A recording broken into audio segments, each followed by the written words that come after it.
السلام علیکم ورحمۃ اللہ وبرکاتہ۔ عزیز طلباء،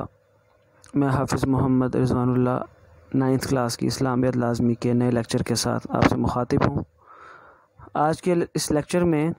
ہم سورہ انفال کا جو چیپٹر تھا الدرس الثانی الف، صفحہ نمبر 13 پر، پیج نمبر 13 پر اس کا بقیہ حصہ مکمل کریں گے۔ اس سے پہلے لیکچر میں جیسا کہ آپ جانتے ہیں کہ ہم نے سورہ انفال کے اس چیپٹر کی آیت جو ہے فَأَمْطِرْ عَلَيْنَا حِجَارَةً مِّنَ السَّمَاءِ أَوْ ائْتِنَا بِعَذَابٍ أَلِيمٍ، آیت نمبر 32 تک، جیسا کہ آپ اسکرین پر دیکھ رہے ہیں، یہاں تک ہم نے پڑھ لیا تھا۔ آگے آپ کو پڑھانے سے پہلے سب سے پہلے میں چاہوں گا کہ ہم ان آیات کی تلاوت کر لیں۔ میں تلاوت کروں گا، آپ سماعت کر لیجئے۔ اعوذ باللہ من الشیطان الرجیم، بسم اللہ الرحمن الرحیم۔ وما كان الله ليعذبهم وأنت فيهم وما كان الله معذبهم وهم يستغفرون وما لهم ألا يعذبهم الله وهم يصدون عن المسجد الحرام وما كانوا أولياءه إن أولياؤه إلا المتقون ولكن أكثرهم لا يعلمون وما كان صلاتهم عند البيت إلا مكاء وتصدية فذوقوا العذاب بما كنتم تكفرون صدق اللہ العظیم۔ بسم اللہ الرحمن الرحیم۔ تمام طلباء سے یہ کہوں گا کہ پینسلز اپنے ہاتھ میں پکڑ لیں اور آپ کی جو کتابیں ہیں وہ آپ کے سامنے کھلی ہوئی ہونی چاہیے۔ وما كان الله ليعذبهم وانت فيهم، اس سے پہلی آیت میں ہم نے یہ بات پڑھی تھی عزیز طلباء کہ کفار اللہ تعالیٰ سے یہ دعا کرتے تھے کہ ان کان ھذا هو الحق، اگر یہ قرآن برحق ہے اور اے اللہ تیری طرف سے ہے، سچا کلام ہے، تو پھر تو ہم اس کا انکار کر رہے ہیں، تو انکار کر کے ہم بہت بڑے مجرم ہیں اور بہت بڑا ہم ظلم کر رہے ہیں اور زیادتی کر رہے ہیں، تو ہمیں اس کی سزا ملنی چاہیے نا۔ تو لہٰذا خود ہی اپنے بارے میں کہتے تھے کہ فَأَمْطِرْ عَلَيْنَا حِجَارَةً مِّنَ السَّمَاءِ، کہ یا تو آسمان سے ہم پر پتھر برسا دے، اَوْ ائْتِنَا بِعَذَابٍ أَلِيمٍ، یا پھر تو ہمیں کوئی دردناک عذاب اس کے علاوہ کوئی اور دے دے۔ ان کی اس جو دعا تھی یا بد دعا کہیں اپنے بارے میں جو وہ کہہ رہے تھے اپنی جہالت کی وجہ سے، اس کے جواب میں اللہ تعالیٰ نے ارشاد فرمایا کہ وَمَا كَانَ اللَّهُ لِيُعَذِّبَهُمْ وَأَنْتَ فِيهِمْ۔ پہلی وجہ بیان فرمائی کہ یہ اتنا کچھ کر رہے ہیں، قرآن مجید کے کتاب برحق ہونے کے باوجود اس کا انکار کر رہے ہیں، تو ان پر عذاب کیوں نہیں آ رہا؟ حالانکہ یہ مانگ بھی رہے ہیں، تو ان پر عذاب نہ آنے کی دو وجوہات ہیں۔ اللہ تعالیٰ نے یہاں دونوں وجوہات بیان فرمائی ہیں۔ ترجمہ کرنے سے پہلے آپ اس کا خلاصہ سمجھ لیجئے۔ دو باتیں ہیں، جو دو رکاوٹیں ہیں، دو وجوہات ہیں جن کی بنا پر اللہ فرماتے میں ان کو عذاب نہیں دے رہا۔ سب سے پہلی وجہ جو ان پر عذاب آنے میں رکاوٹ ہے وہ حضرت محمد صلی اللہ علیہ وسلم کا مبارک وجود ہے، کہ آپ صلی اللہ علیہ وسلم چونکہ ان میں موجود ہیں، تشریف فرما ہیں، تو اس لیے آپ کا وجود مبارک، آپ کا مبارک وجود ان پر عذاب آنے میں رکاوٹ ہے، آپ کی وجہ سے عذاب نہیں آ رہا۔ تو پہلی وجہ عذاب نہ آنے کی کہ آپ صلی اللہ علیہ وسلم کا ان میں موجود ہونا، اور دوسری وجہ یہ بیان فرمائی کہ ان میں کچھ لوگ ایسے بھی ہیں جو استغفار کرتے ہیں، اپنے گناہوں کی معافی مانگنے والے ہیں۔ تو دوسری وجہ یہ ہوئی کہ نافرمانوں کے اندر، گناہ گاروں کے اندر کچھ ایسے نیک لوگ بھی ہیں جو فرما برداری کرنے والے ہیں، اپنے گناہوں کی معافی مانگنے والے ہیں، تو اس وجہ سے ان پر اللہ تعالیٰ کا عذاب نہیں آ رہا۔ تو یہ دو چیزیں ہیں اللہ کا عذاب آنے میں رکاوٹ ہیں۔ ترجمہ دیکھیے، وما كان اللہ لیعذبہم، وما کان اللہ، اور نہیں ہے اللہ، وما کانا، اور نہیں ہے اللہ لیعذبہم، کہ وہ ان کو عذاب دے۔ وما کان اللہ، اور اللہ تعالیٰ ایسا نہیں ہے کہ لیعذبہم، کہ وہ عذاب دے انہیں، لیعذبہ وہ عذاب دے، ہم میں نے انہیں، وانت فیہم، وانت حالانکہ آپ، واو کا معنی یہاں میں کر رہا ہوں حالانکہ، وانت حالانکہ، انت آپ، فیہم ان میں موجود ہیں۔ تو وما کان اللہ لیعذبہم وانت فیہم، اور اللہ تعالیٰ ایسا نہیں ہے کہ ان کو عذاب دے حالانکہ آپ ان میں موجود ہیں۔ وما کان اللہ، اور اللہ ایسا نہیں ہے کہ معذبہم ان کو عذاب دے، وہم یستغفرون، واو کا معنی یہاں پھر میں کروں گا حالانکہ، وہم حالانکہ وہ یستغفرون استغفار کرتے ہیں، بخشش مانگتے ہیں۔ گناہوں کی بخشش مانگنا یہ بھی اللہ تعالیٰ کے عذاب میں رکاوٹ ہے۔ وما لہم الا یعذبہم اللہ، اس آیت کا ترجمہ کرنے سے پہلے یہ ذہن میں رکھیے کہ اس آیت میں اللہ یہ ارشاد فرما رہے ہیں کہ یہ دو باتیں جو پچھلی آیت میں بتائی ہیں اس وجہ سے ان پر عذاب نہیں آ رہا، ورنہ ان کی حرکتیں، ان کے بدعمالیاں، ان کے جو برے عمل ہیں وہ تو اس لائق نہیں ہیں، وہ تو اسی بات کا تقاضا کرتے ہیں کہ ان پر عذاب آ جائے۔ اللہ فرماتے ہیں کہ عذاب نہ بھیجنے کی کوئی اور وجہ ہے نہیں ہے، ورنہ ساری کی ساری وجوہات تو ایسی ہیں کہ ان پر عذاب بھیجنا چاہیے۔ تو اگلی آیت میں دیکھیے، وما لہم الا یعذبہم اللہ، وما لہم، وما اور کون سی وجہ ہے اور کیا وجہ ہے، لہم ان کے لیے، وما لہم اور ان کے لیے کیا وجہ ہے یا ان کے لیے کون سی وجہ ہے کہ اللہ یعذبہ کہ ان کو عذاب نہ دے، یعذبہ عذاب دے، لا یعذبہ ہوا تو لا عذاب دے، ہم کا معنی انہیں، تو اللہ یعذبہ کہ انہیں عذاب نہ دے اللہ اللہ تعالیٰ۔ وما لہم اللہ یعذبہ ہم اللہ کا پورا ترجمہ با محاورہ یہ بنے گا کہ اب ان کے لیے ایسی کون سی وجہ ہے کہ اللہ یعذبہم اللہ کہ اللہ ان کو عذاب نہ دے، وہم یصدون، وہم حالانکہ وہ، یصدون روکتے ہیں، عن المسجد الحرام مسجد حرام سے، یعنی یہ کافر لوگ اہل ایمان کو یا جو بھی مسجد حرام میں آنا چاہتا ہے، اللہ کی عبادت کرنا چاہتا ہے تو اس کو اللہ کی عبادت کرنے سے روکتے ہیں، اس میں رکاوٹیں ڈالتے ہیں، تو یہ بہت بڑا جرم ہے۔ اور دوسرے مقام پہ غالباً پہلے پارے کے اندر اللہ تعالیٰ نے یہ بات ارشاد فرمائی ہے، میں بطور حوالے کی آیت آپ کو پڑھ کر سنا دیتا ہوں، تو ذریعہ بات لیکچر میں ریکارڈ ہو جائے گی، تو آپ اس آیت کو بعد میں تلاش بھی کر سکتے ہیں۔ فرمایا ومن اظلم ممن منع مساجد اللہ، ومن اظلم ممن منع مساجد اللہ ان یذکر فیہا اسمہ وسعی فی خرابها، مطلب یہ ہے کہ اس سے بڑا ظالم کون ہو سکتا ہے، اس سے بڑا ظالم کون ہو سکتا ہے جو اللہ کے مسجدوں میں آنے سے روکتا ہے۔ تو یہ بات اللہ نے یہاں ارشاد فرمائی۔ پھر دیکھیے وما لہم اللہ یعذبہم اللہ، اور ان کے لیے کون سی وجہ ہے کہ اللہ ان کو عذاب نہ دے،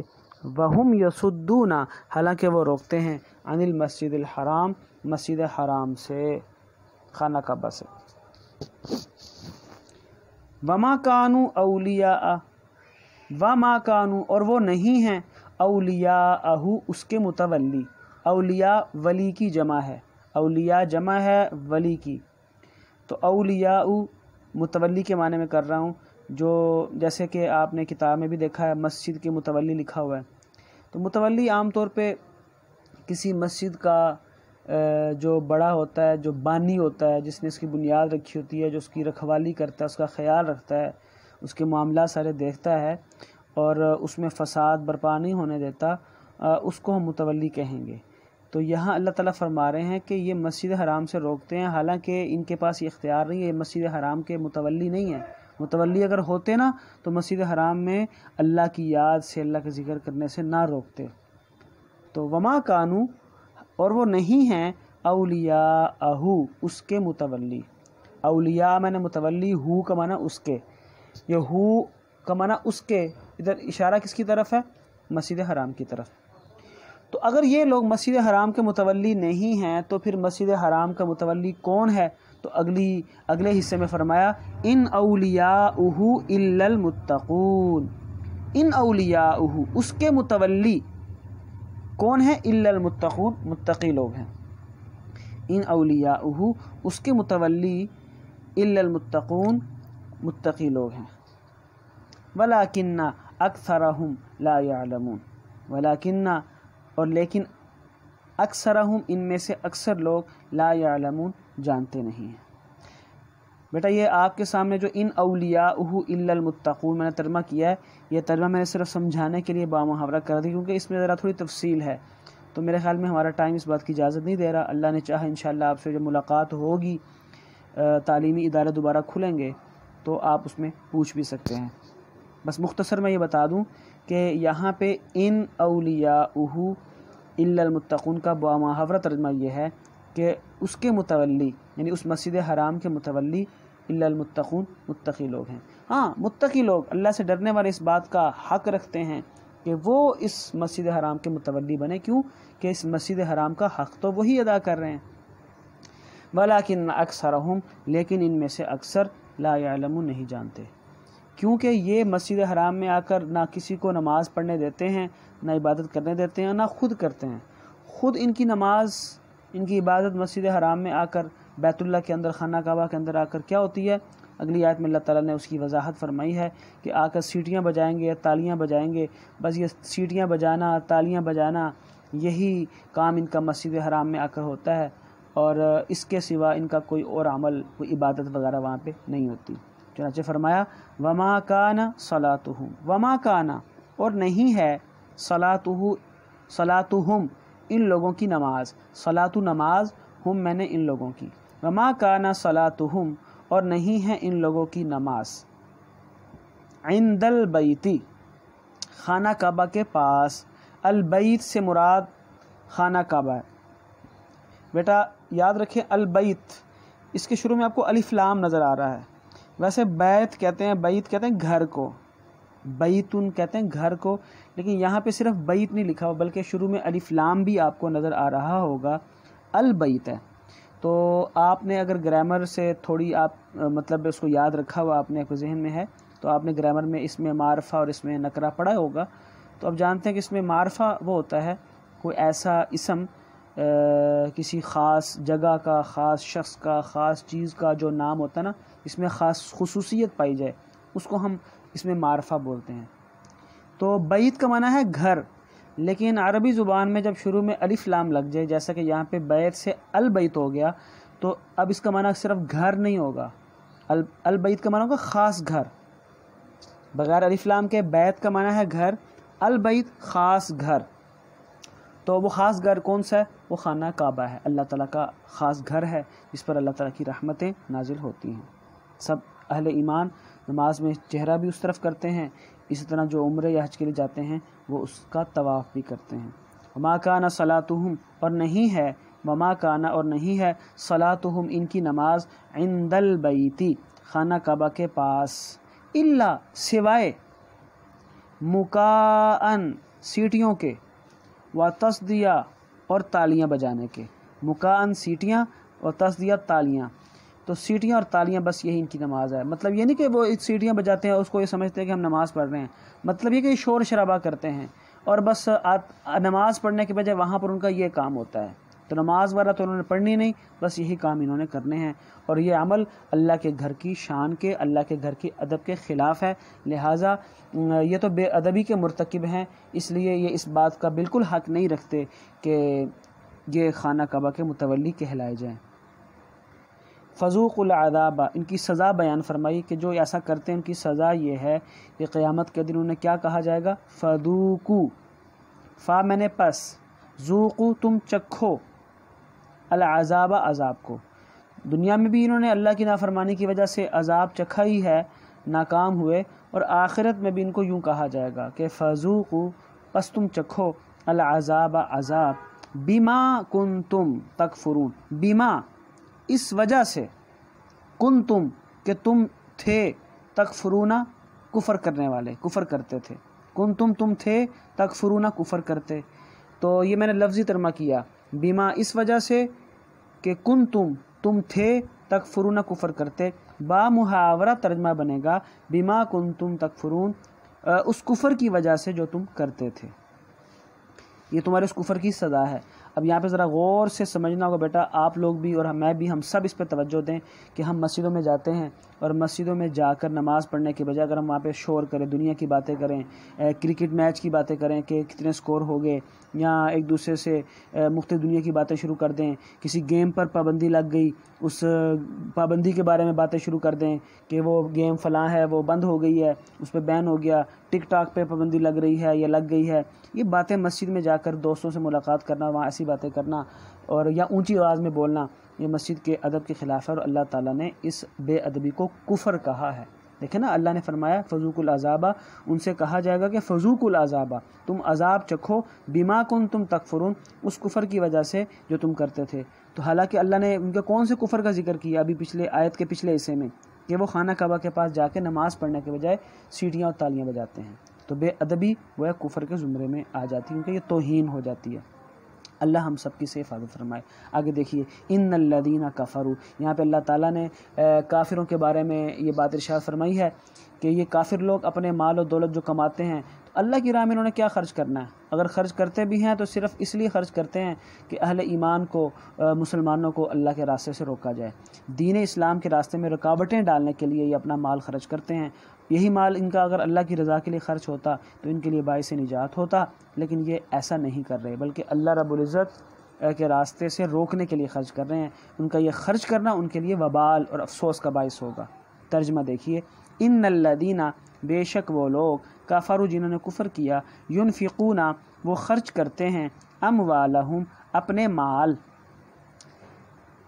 اموالا مال ہم میں نے اپنے مال وہ خرچ کرتے ہیں، کیوں خرچ کرتے ہیں؟ لیسدوا، لام زیر لی کا معنی ہوگا تاکہ، یسدوا وہ روکیں، لیسدوا تاکہ وہ روکیں، عن سبیل اللہ اللہ کے راستے سے۔ آپ میں سے جو بچے مجھ سے غالباً فرسٹ ٹرم میں پڑھ چکے ہیں ان کو میں نے بتایا تھا، ایک مرتبہ میں پھر بتانا بیٹا ضروری سمجھ رہا ہوں، یہ اسکرین پہ آپ کو توجہ کرنا ہوگی، یہ آپ کو سمجھانا ضروری ہے، اس بات کو ذرا توجہ سے دیکھ لیجئے گا۔ یہ آپ دیکھ رہے ہیں میں یہاں پہ لام زیر لی لکھ رہا ہوں،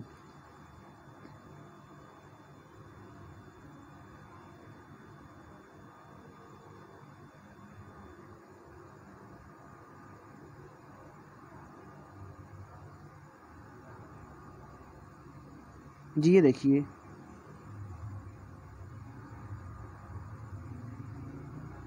یہ میں نے لام زیر لی لکھا، آگے میں پلس کا نشان لگا کے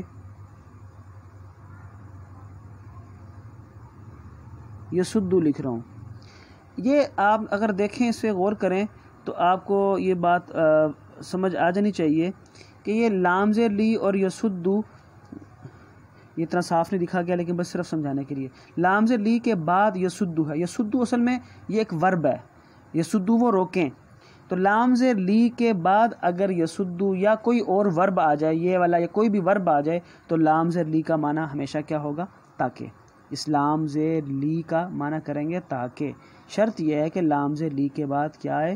ورب آئے، کوئی ایسا فعل آئے جس میں کام کا کرنا پایا جائے۔ اس کے برعکس اگر ایسا نہ ہو بلکہ لام زیر لی کے بعد کوئی ناؤن آ جائے، جیسا کہ میں اس کی مثال یوں دوں گا کہ لام زیر لی ہو، یہ لام زیر لی میں نے لکھا، اور لام زیر لی کے بعد کوئی ناؤن آ جائے، مثال ہم دیں گے الکافرین،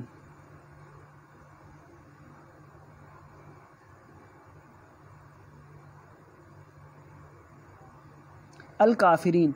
کافر لوگ، الکافرین کا معنی کافر لوگ،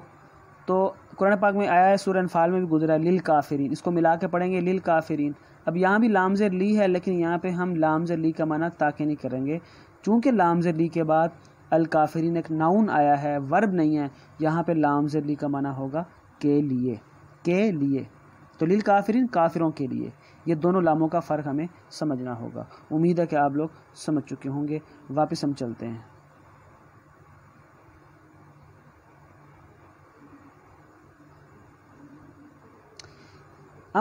ينفقون وہ لوگ خرچ کرتے ہیں، اموالہم اپنے مالوں کو، اپنے مالوں کو، لیسدوا تاکہ وہ روکیں عن سبیل اللہ اللہ کے راستے سے۔ فَسَيُنْفِقُونَهَا فا میں نے پس، یہاں پہ فا کا معنی پس، اور سا آپ غور سے دیکھیے، فاسا يُنْفِقُونَهَا، اس میں فا الگ ہے، سا الگ ہے، اور ينفقون الگ ہے، اس بات کو ذرا سمجھنا ہے۔ فاسا يُنْفِقُونَهَا فا میں نے پس، سا کا معنی عن قریب، تو فاسا تو عن قریب، پس عن قریب، ينفقون وہ خرچ کریں گے، ہاں اس مال کو، اب یہ وہ مطلب یہ کہ ابھی وہ اس مال کو اور خرچ کریں گے، لیکن پھر ہوگا کیا؟ ثم پھر، تکونو ہو جائے گا وہ،